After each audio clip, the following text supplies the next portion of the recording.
In today's video, I'm going to teach you how to use incognito mode with Grok AI. Whether you're looking to keep your chat history clear or just want a little extra privacy, using incognito mode can be a handy tool. So let's dive right in and explore this simple yet effective feature step by step. First off, you'll want to access Grok via the web. So open up your preferred web browser and type in the URL to navigate to the Grok AI web platform. Once the page loads, you'll be ready to begin our process for incognito chatting.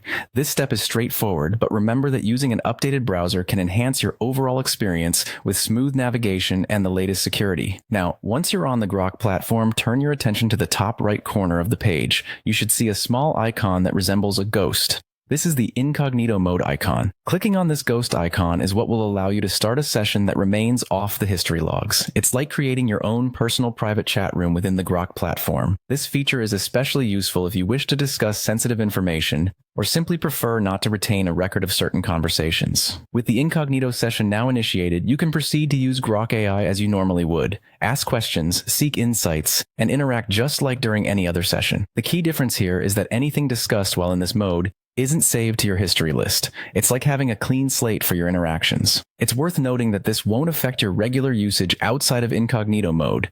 It simply gives you an additional layer of confidentiality for chosen sessions. Once you've concluded your chat or no longer need the incognito mode, it's time to close the session. To do so, simply exit from the current window or click to end the session within the interface. Closing the session is a good practice for maintaining extra privacy, ensuring that your interactions during the session are wrapped up neatly without lingering footprints. And there you have it. By following these steps, you've successfully learned how to use incognito mode with Grok AI. This tool is there to give you peace of mind and control over what gets stored in your chat history.